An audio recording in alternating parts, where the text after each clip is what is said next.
दोस्तों, अगर आप भी संविदा कर्मी हैं, अगर आप भी आउटसोर्स कर्मचारी हैं, अगर आप भी स्कीम वर्कर, समाज सेवक, ASHA, anganwadi, data entry operator, MNREGA, Jeevika, स्वच्छता, होमगार्ड, रसोईया, चालक, पंप ऑपरेटर, सुरक्षा गार्ड, तकनीकी, अतिथि शिक्षक, फार्मासिस्ट और lab technician, ANM, GNM, BTF, BRP, IT सहायक, परिचारी, चौकीदार, दफादार, वार्ड सचिव, पंच, सरपंच, मुखिया, बीडीओ या जिला परिषद या किसी भी विभाग से जुड़े हुए अस्थायी कर्मी हैं, तो ये वीडियो आपके हक, आपके भविष्य और आपके परिवार की रोजी रोटी से जुड़ा हुआ है। आज हम बात करने वाले एक ऐसे मौके की जो हर साल नहीं आता है, हर सरकार नहीं देती है, हर वर्ग को बार बार मौका नहीं मिलता है।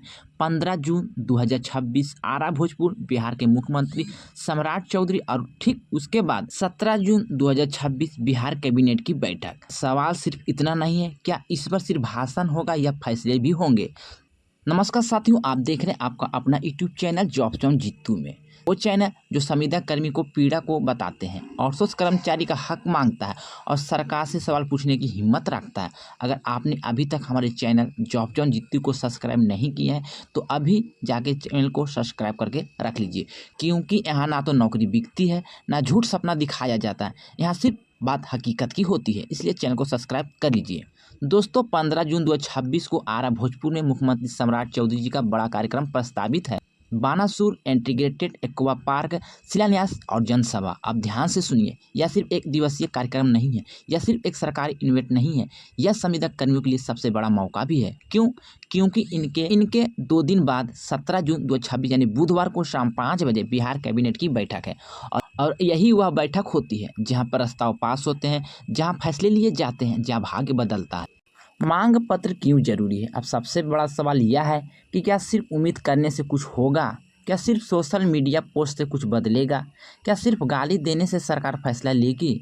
नहीं दोस्तों, मांग पत्र वही हथियार है जो अगर सीधे मुख्यमंत्री तक पहुंचाया जाए तो फाइल हिलती है, विभाग जागता है, तो कैबिनेट में चर्चा होती है। हमने सालों से क्या देखा? आवेदन अधिकारी को दिया, फाइल टेबल पर पड़ी, धूल जमी, साल गुजर गए, कर्मी वहीं का वहीं रुका रहा। लेकिन जब आवेदन मुख्यमंत्री के हाथ में जाता है, सीएम सचिवालय नोटिस लेता है, विभागीय रिपोर्ट मांगती है, प्रस्ताव बनता है, कैबिनेट में एजेंडा आता है। दोस्तों, कौन कौन से कर्मी होंगे प्रभावित, तो यहाँ पे आपको ध्यान से समझना है। तो साथियों, यह लड़ाई किसी एक विभाग की नहीं है, यह लड़ाई संविदा कर्मी, आउटसोर्स कर्मी, दैनिक वेतनभोगी, योजना कर्मी, स्वयं सेवक और आशा, ममता, आशा फैसिलिटेटर, आंगनवाड़ी सेविका, सहायिका, ANM, GNM, CHO, pharmacist, lab technician, 102 ambulance चालक, मनरेगा, बीएफटी, डाटा एंट्री, जीविका कैडर, प्रेरक, शिक्षक सेवक, टोला सेवक, अतिथि शिक्षक, लाइब्रेरी अभ्यर्थी, होमगार्ड, सिविल डिफेंस स्वयं सेवक, पंप ऑपरेटर, पीएचडी कर्मी, सुरक्षा गार्ड, रात्रि प्रहरी, रसोईया, चालक, स्वास्थ्य, शिक्षा, ग्रामीण विकास, आईसीडीएस, पीएचडी, पीएचईडी, बिजली विभाग। बहुत सूची लंबी है जिसका पीड़ा सब नहीं बता सकते। पीड़ा सबकी एक जैसा ही है। दोस्तों, अब मैं आपको बता देना चाहते हैं कि आज की जो हालत है, कर्मी घर जाकर चैन से नहीं सो पाता है, सुबह ढंग से खाना नहीं खा पाता है, लक्ष्य का दबाव है, काम का बोझ है, कम मानदेय, नौकरी की असुरक्षा और नतीजा सड़क दुर्घटना, मानसिक तनाव, परिवार का भविष्य अंधेरे में है। और सरकार से सवाल यह है कि क्या यही सुशासन है? क्या यही डबल इंजन का फायदा है? क्या संविदा कर्मी इंसान नहीं है?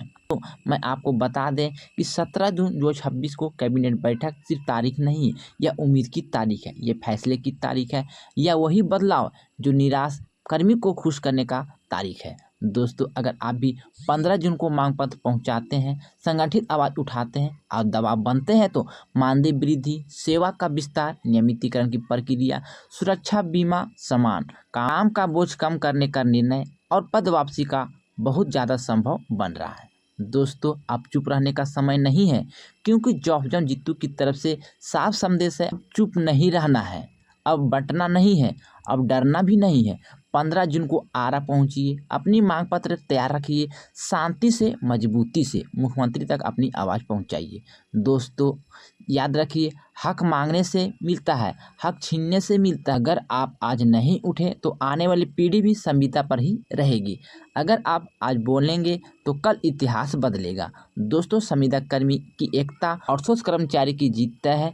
इसलिए आप लोग जितने भी कर्मचारी हैं, जो भी विभाग में हैं, वो अपने एक साथ एक बुलंद आवाज़ में सरकार के साथ अपनी आवाज़ को रखिए। दोस्तों मैंने आपको यहाँ पे सारा जानकारी बता दी है, क्योंकि ये जो बैठक होने वाला है 17 जून 2026 को सबसे महत्वपूर्ण बैठक होने वाला है। तो अब टाइम आ गया है आप सभी को जागने का। तो दोस्तों मैंने आपको यहाँ पे सारा जानकारी बता दी है, सारा इन्फॉर्मेशन आपको बता दी है। अगर जानकारी आपको थोड़े से भी अच्छे लगे हैं तो ये अपने यार दोस्तों को ये वीडियो शेयर करें, ताकि ये जानकारी उन्हें भी प्राप्त हो और वो भी अपनी मांग को लेकर सरकार तक, मुख्यमंत्री तक आवाज़ पहुँचाए। अपने दस्तावेज को तैयार करके सभी एकजुट होकर सरकार को दबाने का प्रयास करें। तो दोस्तों मैंने सारा इन्फॉर्मेशन दे दिया, फिर भी कोई जानकारी छूट गए, बोलने में मिस्टेक हो गए या तो कोई गलती हो गए तो आप अपना छोटा भाई समझ के क्षमा कीजिए, क्योंकि इस चैनल के माध्यम से संविदा कर्मचारी, आउटसोर्स कर्मचारी, दैनिक वेतनभोगी, हटाए गए कर्मचारी को लेकर हर बड़ी अपडेट, हर खबर सबसे पहले यहाँ पे ली जाती है। इसलिए अभी तक चैनल को सब्सक्राइब नहीं किया तो चैनल को सब्सक्राइब करके बेल वाला आइकन को दबा लीजिए। मिलते हैं दोस्तों इसी तरह से नई खबर, नई जानकारी, नए सूचना के साथ। जब तक के लिए good bye, thanks for watching. जय हिंद, जय भारत।